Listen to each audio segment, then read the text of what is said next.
Everyone, government employees के लिए good news. Cabinet ने फाइनली 8th पे कमीशन को अप्रूवल दे दी है और इसकी जो कमीशन कमेटी है वो भी सेट कर दी गई है, डिसाइड कर दी गई है। अब इसके ऊपर वर्किंग शुरू हो चुकी है और गवर्नमेंट ने 18 मंथ्स का टाइम दिया है इसके पूरे वर्किंग प्रोसेस को कंप्लीट करने के लिए कमीशन कमेटी को।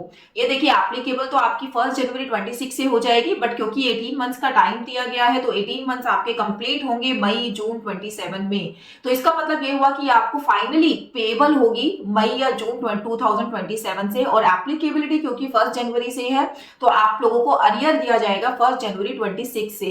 ये जो पे कमीशन है वो हर 10 इयर्स के गैप में देखने को मिलती है। इससे पहले जब 7th पे कमीशन आई थी वो आई थी आपकी 2016 में। इससे पहले की जो 6th पे कमीशन आई थी वो आई थी आपकी 2006 में, और 5th पे कमीशन हमें देखने को मिली थी 1996 में। अगर मैं 7th पे कमीशन की बात करूं तो अभी राइट नाउ का जो आपका बेसिक चल रहा है वो चल रहा है 18,000 रुपीज फॉर लेवल 1 एम्प्लॉय। चलिए इसको एक एग्जांपल के साथ समझते हैं कि अगर आप एक लेवल 1 एम्प्लॉय हैं तो आपको फिटमेंट फैक्टर अगर 2.5 हो तो कितना सैलरी हाइक देखने को मिलेगा। 7th पे कमीशन के अकॉर्डिंग जो लेवल 1 एम्प्लॉयज है उनका बेसिक पे 18,000 रुपीज है, और other allowances like DA, HRA लगाकर टोटल जो उनकी सैलरी होती है वो 37,200 रहती है। तो अगर मैं ये मान लूं कि 8th पे कमीशन में जो आपका फिटमेंट फैक्टर यानी कि जो मल्टीप्लायर है वो 2.5 रहने वाला है, तो आपकी जो बेसिक पे है वो 18,000 से बढ़कर 45,000 रुपीज हो जाएगी।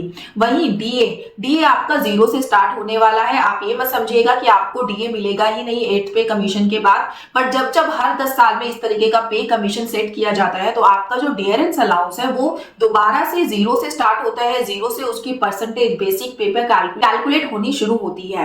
मिड ऑफ 26 तक एक्सपेक्ट किया जा रहा है कि आपको 5% डीए दिया जाएगा। तो बेसिक का अगर मैं 5% कैलकुलेट करूं तो 2250 अमाउंट आपका डीए का रहेगा, और एचआरए जो कि 27% ऑफ बेसिक रहता है तो इसके अकॉर्डिंग आपको एचआरए जो कि पहले 4800 हुआ करता था अब आपको 12,000 रहेगा।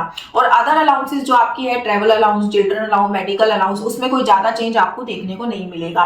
तो इस तरीके से अगर 8th पे कमीशन के बाद आप अपनी सैलरी को कैलकुलेट करेंगे लेवल 1 एम्प्लॉइज के लिए तो आपकी सैलरी जाएगी 63,900 रुपीज पे, जो कि पहले अभी का जो प्रेजेंट सिनेरियो है 7th पे कमीशन के टाइम पर थी 37,200। तो यहां पर आपको अप्रोक्सीमेटली 70 to 72% का हाइक देखने को मिलेगा ओवरऑल सैलरी में। तो अब अगर आप ये सोच रहे हैं कि 2.5 फिटमेंट फैक्टर का मतलब है कि आपकी सैलरी डबल या ट्रिपल हो जाएगी, तो ऐसा नहीं होने वाला है। ये जो इम्पैक्ट है आपकी बेसिक सैलरी पे आता है, और बेसिक सैलरी का जो मल्टीप्लायर इफेक्ट है वो अदर जो अलाउंसेस के ऊपर देखने को मिलता है। इसी तरीके की वीडियोस के लिए टैक्समूथ को लाइक एंड सब्सक्राइब करना ना भूलिएगा। Thank you so much.